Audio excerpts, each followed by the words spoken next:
ثم قال في الحاشية ثم اعلم أنه قد تقرر الشبهة باعتبار نفس التصديق وحينئذ فالجواب أن التعلق بكل شيء لا يستلزم التعلق بكل وجه فيجوز أن يمتنع تعلقه بحقيقة التصديق وكنهه ويجوز التعلق باعتبار وجهه ورسمه. ألا ترى أن حقيقة الواجب تعالى ممتنع تصورها بالكنه وإنما يجوز بالوجه وأن معنى الحروف يمتنع تصورها وحدها وإنما يجوز بعد ضم ضمیمة إليها فتدبر. اچھا، اب ماتن نے علامہ بہاری رحمۃ اللہ علیہ نے یہاں پر ایک اور منہیہ لکھا تھا.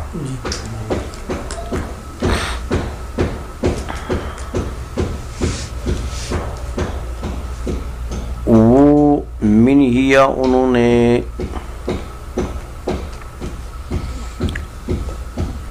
لکھا تو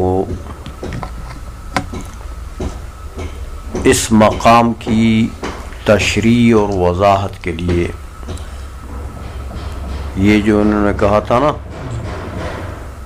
کہ وہاں ہونا شک مشہور، تو اس شک کے مشہور کو ذکر کرنے کے لیے اور پھر اس کا جواب دینے کے لیے عقول سے ملا حسن جو ہے وہ اس منہیے میں جو انہوں نے جواب دیا ہے اور شک کی تقریر کی ہے تو اس کا رد کریں گے. تو منہیہ گویا کہ لکھا تو انہوں نے شرح کرتے ہوئے متن کی شرح کے لیے لکھا، متن کی وضاحت کے لیے، اپنے کلام کی وضاحت کے لیے، لیکن شارح نے اس کو نقل کیا رد کے لیے، تو اس کو بھی رد کریں گے جیسے پہلے منہیہ کا رد کیا. تو اس منہیے میں انہوں نے فرمایا کہ ثم علم انہ قد تقرر الشبہۃ باعتبار نفس التصدیق. شبہ کا تقرر جو ہے یعنی ہاں ہونا شک مشہور، شبہ سے مراد وہ شک، یہ جو شک ہے اس کا تقرر جو ہے وہ نفس تصدیق کے اعتبار سے بھی ٹھیک ہے. نفس تصدیق کے اعتبار سے کیا مطلب؟ کہتے وہ یوں کہ آپ شبہ کی تقریر یوں کریں کہ چونکہ نعم لا حجر فی التصور فیتعلق بکل شیء، تصور کا تعلق تو ہر شے سے ہو سکتا ہے، لہذا تصور کا تعلق عین تصدیق سے ہو گیا، نفس تصدیق سے، عین تصدیق سے. تو تصور کیا بنا؟ علم.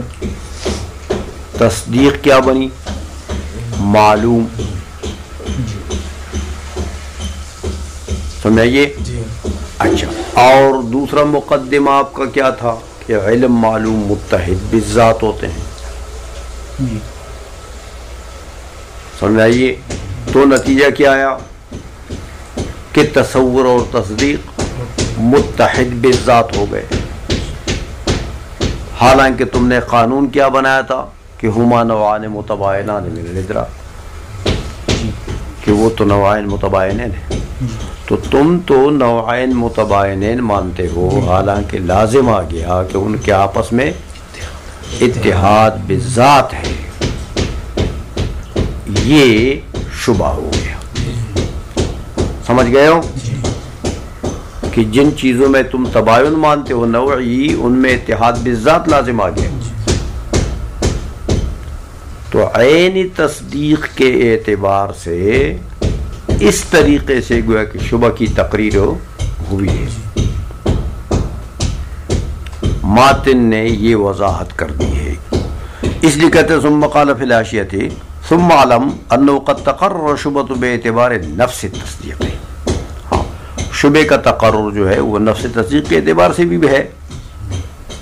اچھا نفس تصدیق سے ہو جائے تو پھر یہی تقریر ہے جو میں نے آپ کو بتا دیا کہ یہ لازم آ جائے گا اتحاد بالذات بین التصور و تصدیق. اچھا یہ تو شبہ ہو گیا. علامہ بہاری فرماتے ہیں کہ وحین اذن الجواب، کہتے ہیں اگر شک کی تقریر اس طریقے سے کی جائے تو پھر اس کا جواب ممکن ہے. جواب کیا ہے کہ بھئی تم نے یہ کہا کہ نعم لا حجر فی التصور فیتعلق بکل شیء. یہ ایک مقدمہ تھا نا. ہم کہتے ہیں ٹھیک ہے یہ مقدمہ، لیکن فیتعلق بکل شیء کا مطلب یہ نہیں ہے کہ فیتعلق بکل وجہ شیء. بکل یہ مطلب نہیں ہے. بکل شیء تو ٹھیک ہے، لیکن اس کا یہ مطلب نہیں ہے کہ بکل وجہ شیء. سمجھ میں آ گئی ہے؟ ممکن ہے تصور کا تعلق بعض اشیاء کے بعض وجوہ سے ممتنع ہو.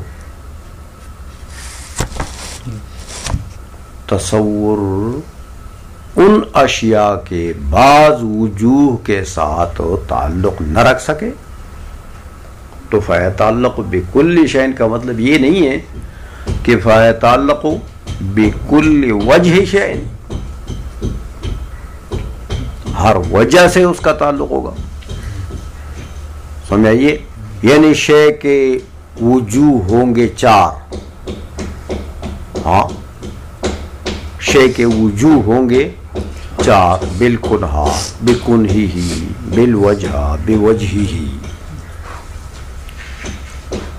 تو آپ یہ کہتے ہیں کہ نعم لا حجر فی التصور فیتعلق بکل شیء، یعنی بکل وجہ شیء، یعنی بالوجوہ الاربعۃ بکل شیء. ایسا نہیں ہے. سمجھ میں آ گئی ہے؟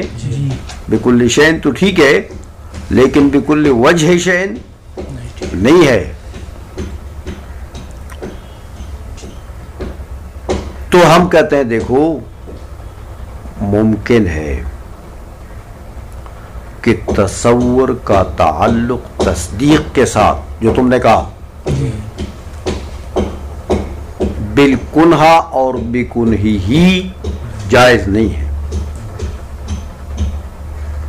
تصور تصدیق کے کنہا کے ساتھ تصور کا تعلق جائز نہیں ہے، ممتنع ہے. آئی سمجھ میں؟ اور ممتنع کیوں ہے؟ ظاہر بات ہے کہ لازم اس کا محال ہے کہ اگر تصدیق کی کنہا کے ساتھ تصور کا تعلق بناتے ہو تو اتحاد بین التصور و تصدیق لازم آتا ہے کہ نہیں لازم آتا؟ اور یہ لازم تو باطل ہے.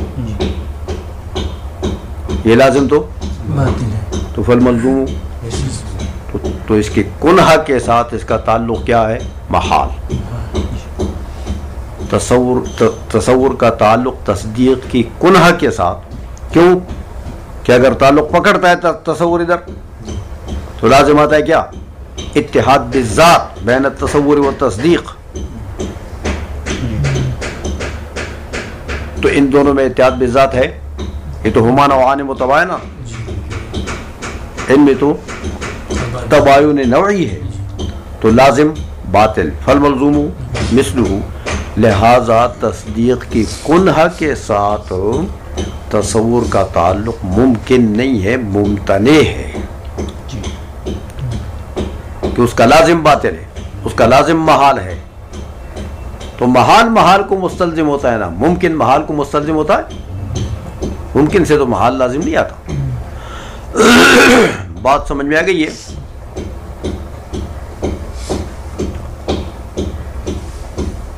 مثال دیتے ہیں، کہتے دیکھو ہوتا ہے ایسا. ہاں تصور کا تعلق تصدیق کی وجہ کے ساتھ جائز ہے، تصدیق کی وجہ کے ساتھ جائز ہے. تو تصدیق کی وجہ کے ساتھ اگر تعلق ہو جائے گا تصور کا تو اتحاد بالعرض لازم آ جائے گا، اتحاد بالذات لازم نہیں آئے گا. سمجھ میں آئیے؟ تو ممکن ہے کہ دو چیزیں ذاتاً متباین ہوں، نوعان متباینان ہوں اور بالعرض متحد ہوں، بالذات متباین ہوں اور بالعرض ان میں اتحاد ہو، جائز ہے. اس لیے تصدیق کی وجہ کے ساتھ اگر تصور کا تعلق ہوگا تو یہ تو ٹھیک ہے، اس سے تو کوئی محال لازم نہیں آتا. لیکن تصدیق کی کنہا کے ساتھ اگر تصور کا تعلق ہوگا تو محال لازم آتا ہے. سمجھ آئیے؟ مثال دیتے ہیں، کہتے دیکھو باری تعالی کی حقیقت ہے، یعنی کنہا ہے.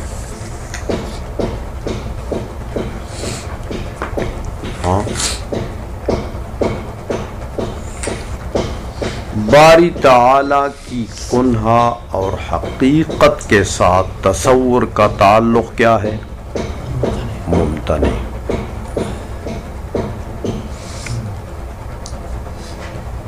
تصور کا تعلق باری تعالی کی کنہا اور ذات کے ساتھ کیا ہے؟ ممتنع. دیکھو اس لیے کہ یہ جو تصور ہے یہ علم کی قسم ہے نا. کس کی قسم ہے؟ علم کی قسم. کون سے علم کی قسم ہے؟ علم حصولی حادث کی، علم حصولی حادث کی قسم ہے. تو باری تعالیٰ کی کنہا کے ساتھ اگر اس تصور کا تعلق ہو جائے، اس کا مطلب یہ ہوا کہ باری تعالیٰ کی کنہا اور حقیقت کے ساتھ حادث کا تعلق ہو گیا. تصور کیا ہے؟ علم حصولی حادث. تو باری تعالیٰ کی کنہا کے ساتھ کس کا تعلق ہو گیا؟ حادث کا. تو باری تعالیٰ کی ذات محل حوادث نہ بنی، تو قدیم محل حوادث بن سکتا ہے؟ ورنہ لازم آتا ہے اس کا حدوث، کہ جو محل حوادث ہوتا ہے وہ خود حادث ہوتا ہے. آئی سمجھ میں؟ اس لیے باری تعالیٰ کی کنہا کے ساتھ تصور کا تعلق ممتنع ہے، محال ہے. لیکن باری تعالیٰ کی وجہ کے ساتھ تعلق ہو تصور کا جائز ہے. ہمیں باری تعالیٰ متصور ہے، قدرت کے ساتھ، علم کے ساتھ، ہاں مشیت، کلام، ارادہ وغیرہ کے ساتھ. یہ سب کیا ہے؟ باری تعالیٰ کا علم بالوجہ، تصور بالوجہ. سمجھ میں آ گئی ہے؟ تو تصور بالوجہ تو باری تعالیٰ کا جائز ہے، کیونکہ وجہ الشے غیر الشے. چیز کی جو وجہ عوارض ہوتے ہیں، عوارض تو غیر ہوتے ہیں معروض کے، تو وہاں تو کوئی استحالہ لازم نہیں آتا. لیکن کنہا کے ساتھ اگر تعلق پکڑے گا تصور تو محال لازم آئے گا. اس لیے باری تعالیٰ کی کنہا کے ساتھ تصور کا تعلق ممتنع، وجہ کے ساتھ جائز. ہوتا ہے ایسا کہ تصور کا تعلق ایک ہی شے کے بعض وجوہ کے ساتھ جائز ہوتا ہے اور بعض وجوہ کے ساتھ جائز نہیں ہوتا. آئی سمجھ میں؟ اسی طرح دیکھو علامہ بہاری فرماتے ہیں کہ یہ جو حروف ہیں ان کے جو معانی ہیں حروف کے معانی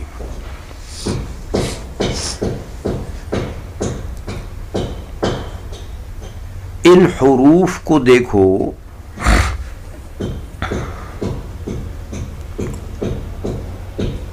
اگر آپ یہ چاہتے ہیں کہ تصور کا تعلق معنی حرفی سے ہو جائے، معنی حرفی کی کنہ سے، ماہیت سے، تو یہ ممتنع ہے، نہیں کر سکتے. سمجھ میں آ گئی؟ یہ کیوں کہ معنی حرفی کیا چیز ہے؟ ایک غیر مستقل چیز ہے. معنی حرفی ایک غیر مستقل چیز ہے.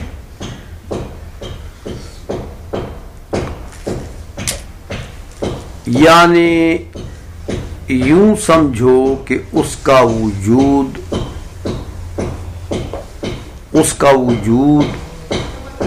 اس کا ثبوت وہ گویا کہ موقوف ہے کس پر؟ ضم ضمیمہ پر. وہ جو چیز آپ اس کے ساتھ ملائیں گے نا، وہ ملاؤ گے تو اس کا معنی متحقق ہو جائے گا. ہاں، صرت من البصرتِ، اب یہ بصرہ ملاؤ گے تو من کا معنی متحقق ہو جائے گا، اور بصرے کو ہٹا دو، من من من من کرتے رہو تو من من من، تو اس کے معنی کے ساتھ تصور کا تعلق بنتا ہے. یہ من من یہ کیا ہوا ہے؟ یہ کیا چیز ہے؟ تو اس کی ماہیت کا پتہ نہیں لگتا. من کی ماہیت کا پتہ نہیں لگتا. کب لگے گا؟ جب ضم ضمیمہ ملاؤ گے. تو دیکھو یہ اب معنی حرفی کی دو حالتیں ہیں. ایک اس معنی حرفی کی حالت ہے لا بشرط شے کے مرتبے میں،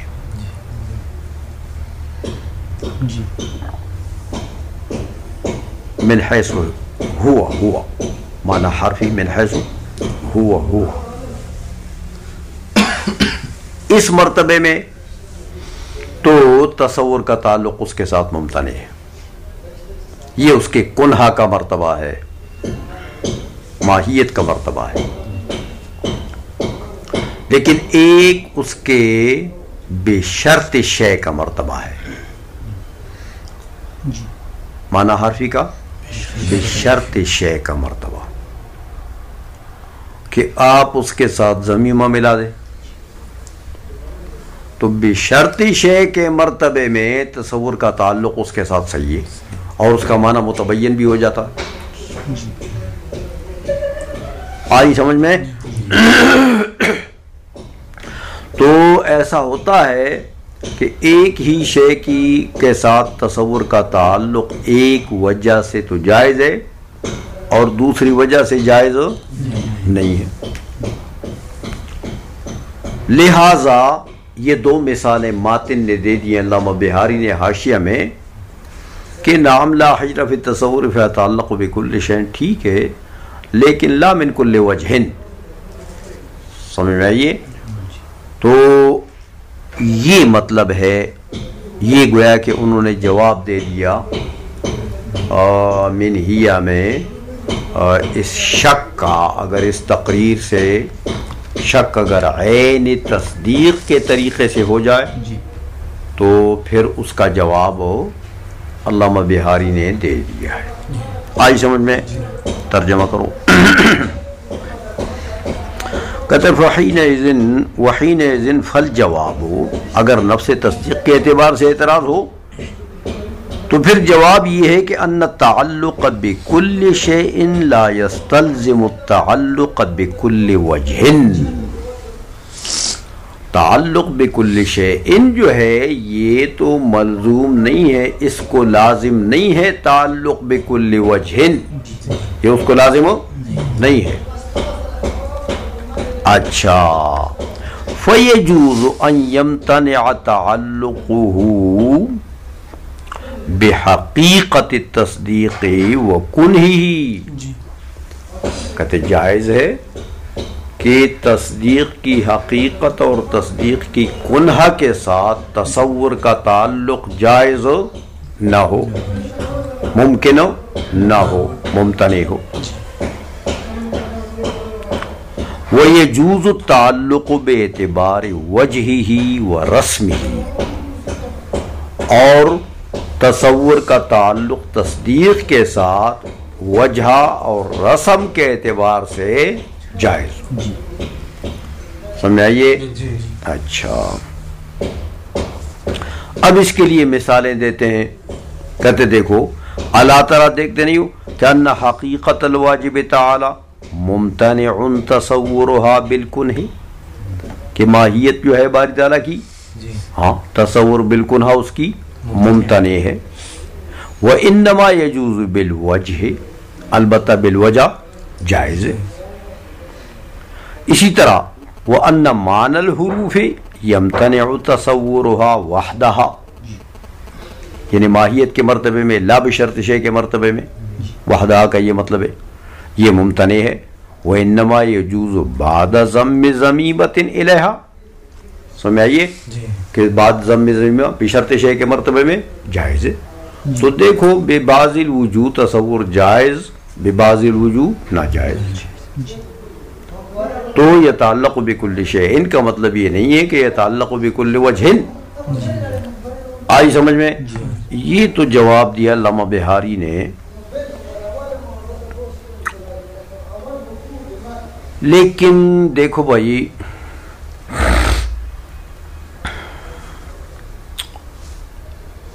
یہ جو بہاری صاحب نے جواب کی بنیاد رکھی ہے، تو جواب کی بنیاد انہوں نے اس بات پر رکھی کہ یہ تعلق بکل شین کا یہ مطلب نہیں ہے کہ بکل وجہ.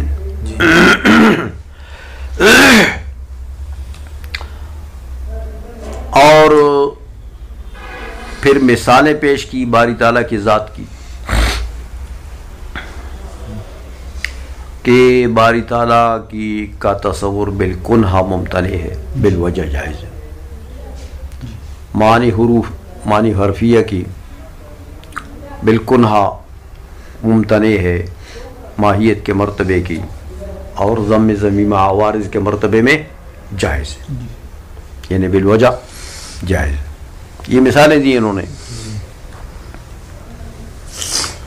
گویا کہ علامہ بہاری نے ان دو چیزوں کو مقیس علیہ بنا دیا ہے.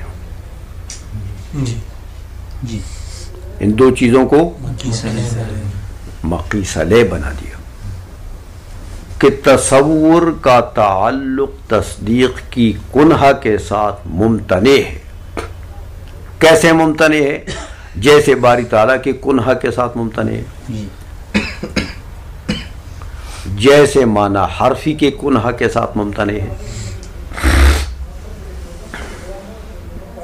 تو ان دو چیزوں کو، کنہ باری تعالیٰ اور کنہ حروف کو کیا بنا دیا؟ مقیس علیہ. اور تصور اور تصدیق کو اس کے اوپر قیاس کر دیا. سمجھ آ گئی بات ہو؟ اس طریقے سے یہ جواب دینا چاہتے ہیں علامہ بہاری. تو اس پر اعتراض یہ کہ بھئی یہ جس چیز کو تم مقیس علیہ بناتے ہو نا، یہ ٹھیک نہیں ہے، یہ تو قیاس مع الفارق ہے. دیکھو ذات باری تعالیٰ، کنہ باری تعالیٰ کا تصور،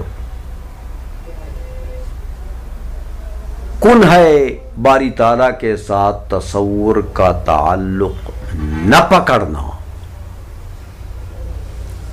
اس پر تو دلیل قائم ہے، اس پر تو دلیل قائم ہے کہ اگر یہ تعلق پکڑ لے، یہ تصور کن ہے باری تعالیٰ کے ساتھ، تو لازم آتا ہے استحالہ، لازم آتا ہے محال، کیونکہ ایک باری تعالیٰ کی ذات جو ہے وہ محل حوادث بنتی ہے، محل، ہاں، تو بہت بڑا استحالہ لازم آتا ہے۔ تو وہاں تو یعنی اجماعاً و اتفاقاً یہ بات مسلم ہے کہ باری تعالیٰ کی ذات کے ساتھ تصور کا تعلق نہیں ہو سکتا۔ سمجھ میں آ گئی ہے؟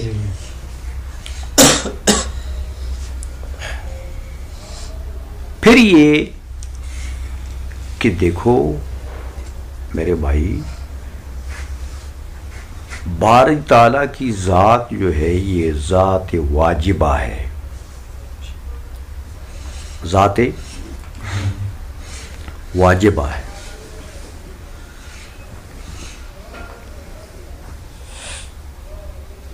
تصدیق کی ذات کیا ہے؟ ذات ممکن ہے۔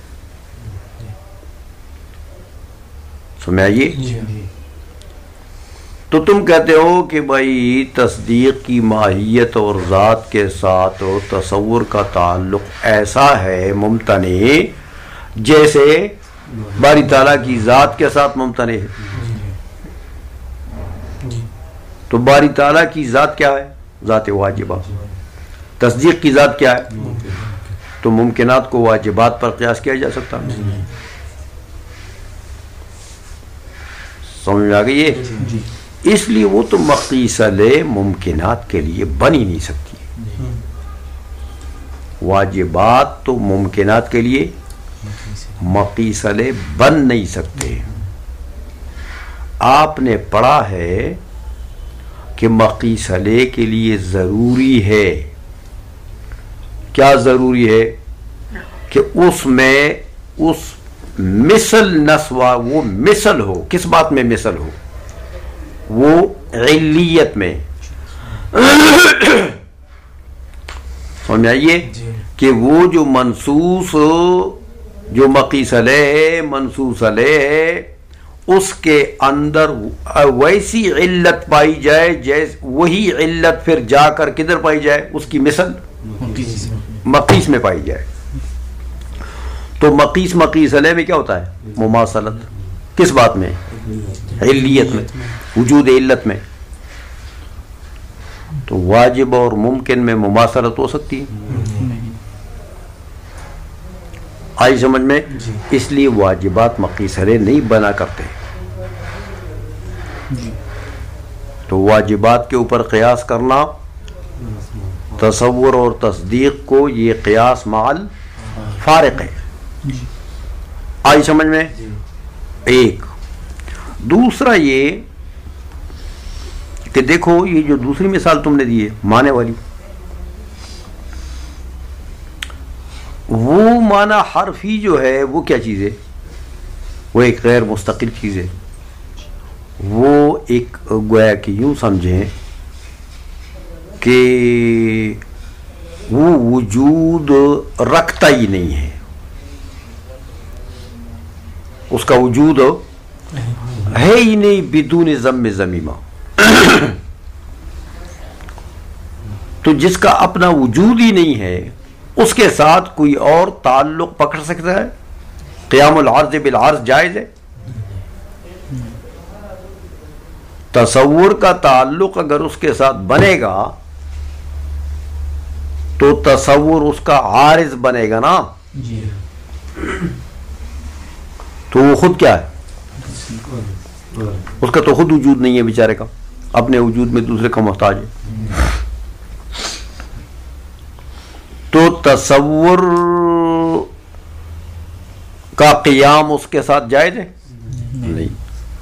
وہاں تو اس لیے نہیں ہو سکتا ہے تصور کا تعلق اس کے کنہ کے ساتھ ہو کہ اس کی کنہ کا وجود ہی نہیں ہے. اس مرتبے میں، کنہ کے مرتبے میں تو معنی حرفی کا وجود ہی نہیں ہے. سمجھ میں آ گئی ہے؟ تو اس لیے تصور کا تعلق اس کے ساتھ ممتنع ہے، برخلاف تصدیق کے، کہ تصدیق تو میرے بھائی ایک ماہیت حقیقیہ ہے، ماہیت حقیقیہ ہے، یا حکم کا نام ہے یا تصورات ثلاثہ مع الحکم کا نام ہے. آئی سمجھ میں؟ تو اس کو قیاس کرنا، ماہیت حقیقیہ کو قیاس کرنا ایک غیر موجود چیز کے اوپر، ہاں یہ قیاس صحیح ہے؟ تو یہ بھی قیاس مال فارق ہے. اس لیے یہ دونوں مادے جو تم نے پیش کر دیے ہیں اور تم اس کے اوپر قیاس کرتے ہو، تصور کا تعلق تصدیق کے ساتھ ہو، اس کو قیاس کرتے ہو اس کے اوپر، یہ قیاس مال فارق ہے. یہ قیاس تو صحیح نہیں ہے بھائی. تو علامہ بہاری نے یہ جواب تو دے دیا منہیہ میں، لیکن اس جواب کے اوپر یہ رد وارد ہوتا ہے کہ بھئی یہ جواب صحیح نہیں. جی آئی سمجھ میں؟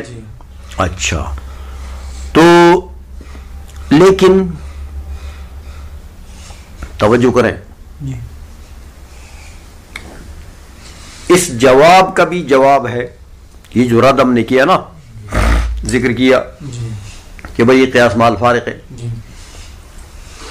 اس کا بھی جواب ہے. وہ یہ کہ میرے بھائی وہ بہاری صاحب کچھ اور طریقے سے جواب دے رہے ہیں، آپ نے اس کو کچھ اور بنا دیا ہے، اس لیے کام خراب کر دیا. بہاری صاحب کے جواب کی بنیاد منع پر ہے، منع اور منع کے سند پر.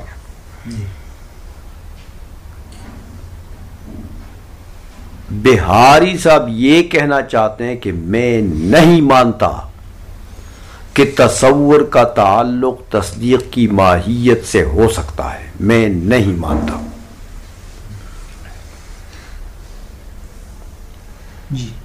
منع کے لیے سند کیا ہے یہ دو پیش کر دیا. یہ دو باری تعالیٰ کی ذات اور معنی حرفی. سمجھ آئیے؟ بہاری صاحب کے جواب کا دار و مدار کس پر ہے؟ منع اور سندین پر. قیاس نہیں کر رہے ہیں، آپ نے تو اس کو مقیس لے بنا دیا، اس لیے آپ نے اس کے اوپر اعتراض کر دیا. وہ یہ جس چیز کو آپ مقیس لے بنا رہے ہیں، اس کو آپ مقیس لے نہ بنائیں، بلکہ یہ تو منع کے لیے اسناد ہیں.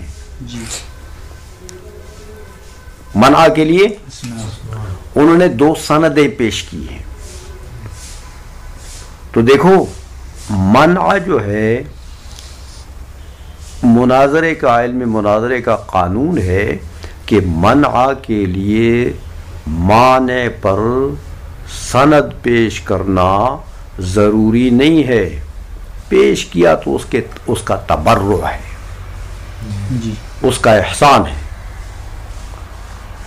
اور نہ پیش کیا، اتنا کہہ دے کہ میں نہیں مانتا، تو بس یہ اتنا اس کے لیے کافی ہے. آئی سمجھ میں؟ اب جس مدعا کا اس نے انکار کر دیا، جس مدعا کے اوپر معنی نے منع وارد کر دی، مدعی کی ذمہ داری ہے کہ وہ دلیل پیش کرے گا.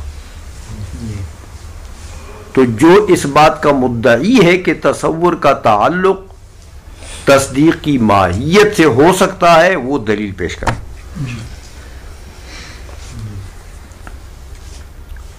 آئی سمجھ میں؟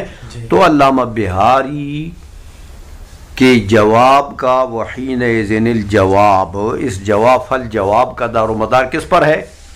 منع پر. وہ منع کرنا چاہتے ہیں اور وہ دو انہوں نے سندین پیش کی عائشہ میں. تو تم نے کیا بنا دیا؟ مقیس مقیس علیہ بنا کر اعتراض کر دیا اس کے اوپر. یہ مقیس مقیس علیہ نہیں ہے. آئی سمجھ میں بات ہو؟ اس کا رد یہ ہے کہ بہاری صاحب ٹھیک کہنا چاہتے ہیں، صحیح کہنا چاہتے ہیں، لیکن ان کا طریقہ کار یہ ہے. آئی سمجھ میں؟ اچھا چلیے جی اقول آگے پڑھیں گے.